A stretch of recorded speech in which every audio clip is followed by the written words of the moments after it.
এইভাবে সাবুর খিচুড়ি বানালে সবাই কিন্তু চেটেপুটে সাফ করে দেবে। চলো রেসিপিটি তোমাদের সবার সাথে শেয়ার করি। এখানে 250 গ্রাম মতো মুগ ডাল আমি শুকনো খোলায় ভেজে নিয়েছি, আর সাবুটাকেও 250 গ্রাম নিয়েছিলাম, ওটাকেও শুকনো খোলায় ভেজে তুলে রাখলাম। আর মুগ ডালটা ভাজার পর প্রেসার কুকারে 2টো সিটি দিয়ে নিয়েছি। আর মুগ ডালে কিন্তু 2টোর বেশি সিটি দেওয়া যাবে না।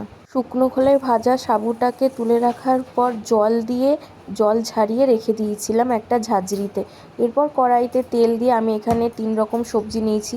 আলু, পটল আর কাঁকরোলগুলোতে পরিমাণ মতো লবণ দিয়ে ভালো করে ভেজে নিলাম।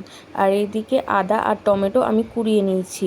এবার কড়াইতে সর্ষের তেল দিয়ে দিলাম টুকরো করে কেটে রাখা আলুটাকে লবণ দিয়ে ভালো করে ভেজে নেওয়ার পর পটল আর কাঁকরোল যেটা নিয়েছিলাম ওটাকে লবণ দিয়ে ভালো করে ভেজে নিলাম।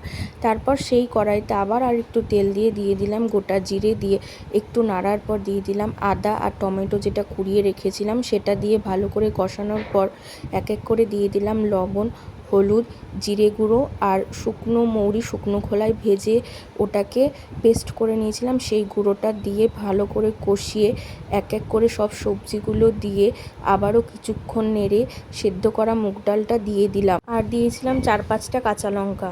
এবার জল ঝরানো সাবুটা দিয়ে আবারও কিছুক্ষণ নেড়ে নিয়ে দিয়ে দিলাম পরিমাণ মতো গরম জল।